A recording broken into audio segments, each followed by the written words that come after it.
Ramadan tiba, Ramadan tiba, Ramadan tiba. Marhaban ya Ramadan, marhaban ya Ramadan, marhaban ya Ramadan, marhaban ya Ramadan. Ramadan tiba, Ramadan tiba.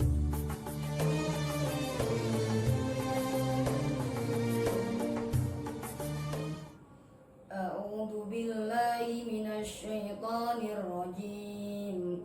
بسم الله الرحمن الرحيم. وقضى ربك ألا تعبدوا إلا إياه وبالوالدين إحسانا إما يبلغن عندك الكبر أحدهما أو كلاهما فلا تقل لهما أف ولا تنهرهما وقل لهما قولا كريما. صدق الله العظيم.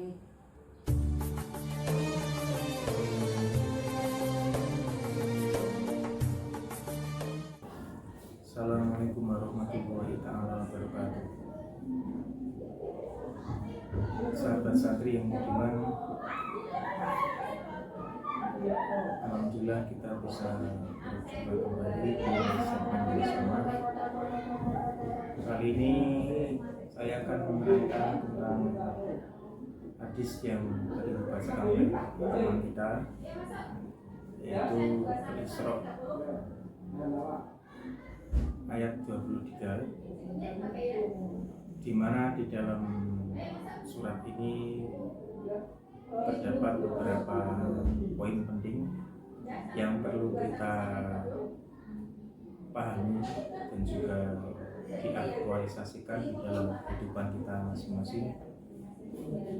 Yang pertama adalah tentang anjuran kita itu semata-mata hanya menyembah kepada Allah Subhanahu wa taala. Wa'budullaha wa la tusyriku bihi syai'an. Dan jangan sekali-kali menyekutukan dengan yang lainnya, karena nanti itu termasuk perbuatan syirik kepada Allah.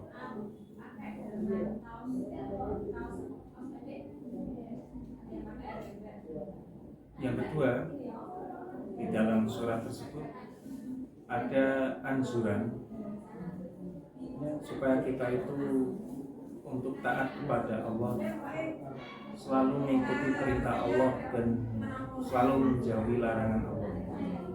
Kemudian juga taat kepada Rasul Allah. Dan yang terakhir adalah anjuran untuk berbakti kepada kedua orang tua. Perlu kita ketahui bahwasanya yang nomor 3 ini adalah poin penting bagi kehidupan kita, karena tentunya kita itu masih dalam tahap belajar. Tentunya kita perlu restu dan juga doa dari kedua orang tua kita selamanya, dari kita lahir sampai kita itu nanti mati.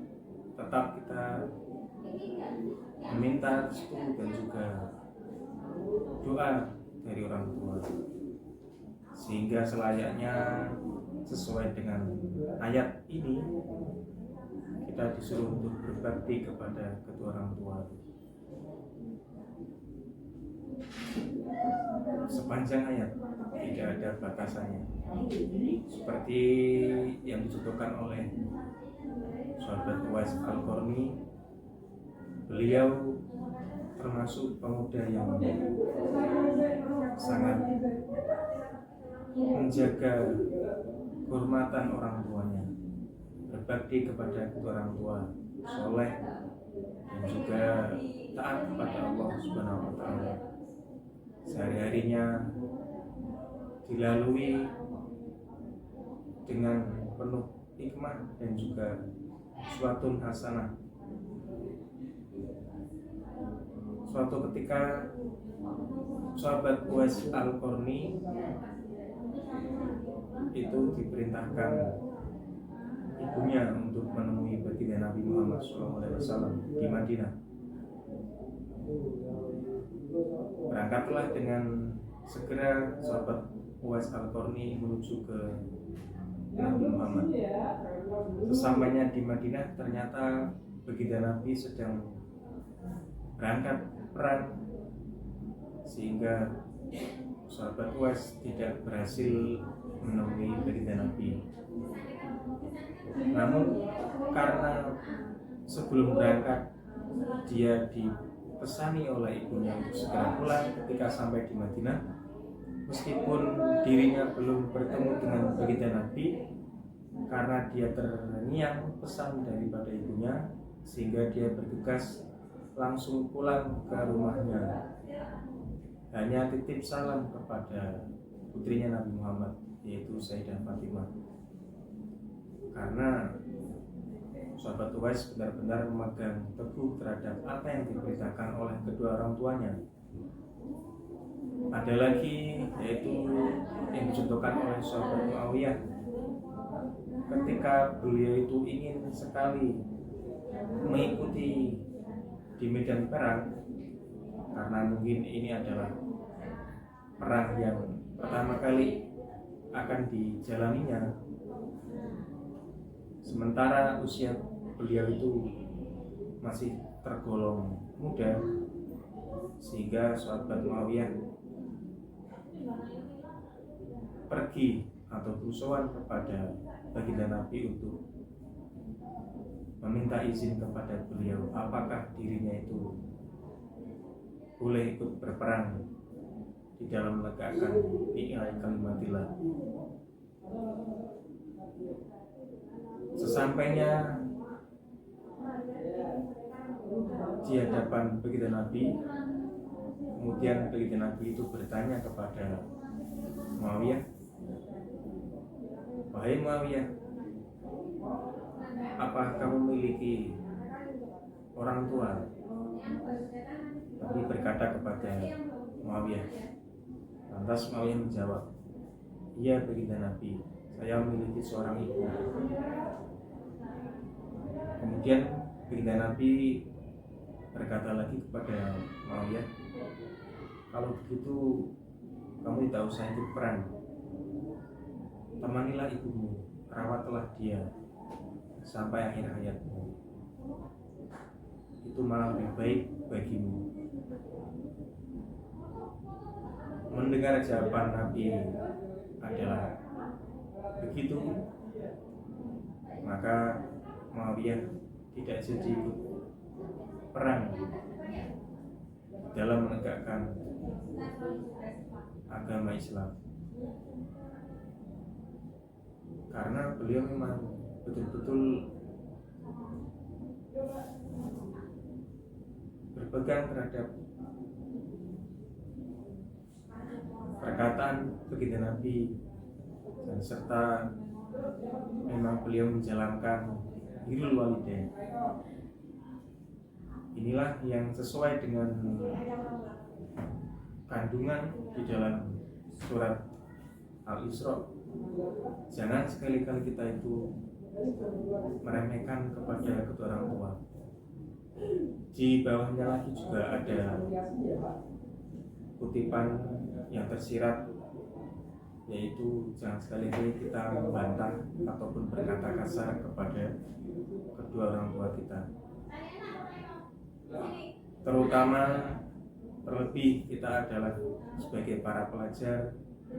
Tentunya kita harus memiliki adab dan juga akhlak yang baik, yang mencerminkan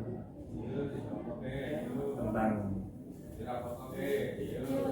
akhlak yang sesuai dengan baginda Nabi Muhammad SAW. Seperti yang dikatakan di dalam surat tersebut, meskipun hanya berkata satu atau dua kata yang kasar, itu pun tidak diperbolehkan atau dilarang. Apalagi sampai-sampai kita itu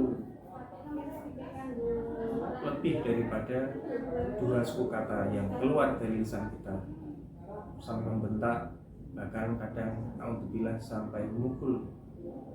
Bahkan fenomena yang terjadi sekarang ini malah lebih gawat. Kadang banyak kita temukan ada seorang anak yang berani mengusir orang tua dan seterusnya. Itulah yang bisa digarisbawahi oleh kita. Semoga kita bisa mencerminkan apa yang ada di dalam kandungan surat Al-Isra ini. Dan juga terdapat sebuah hadis yang diriwayatkan oleh Imam Tirmidzi bahwasanya ridhonya Allah itu besertaan dengan ridhonya orang tua, murkanya Allah juga besertaan dengan murkanya orang tua. Ketika kita itu berani membangkang ataupun durhaka kepada orang tua, sesungguhnya kita kelak akan mendapatkan murka dari Allah yang akan diterapkan di dalam kehidupan kita nantinya. Sebaliknya juga ketika kita itu berbakti kepada kedua orang tua kita, insya Allah hidup kita akan lancar, akan mendapatkan sebuah tuntunan dari Allah Subhanahu wa Ta'ala.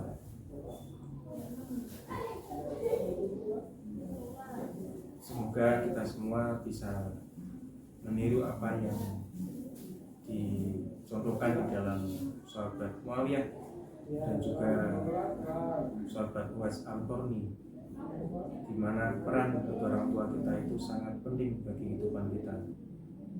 Terlebih kita sebagai seorang pelajar, tentunya dalam memperoleh ilmu kita juga harus minta restu dari kedua orang tua kita,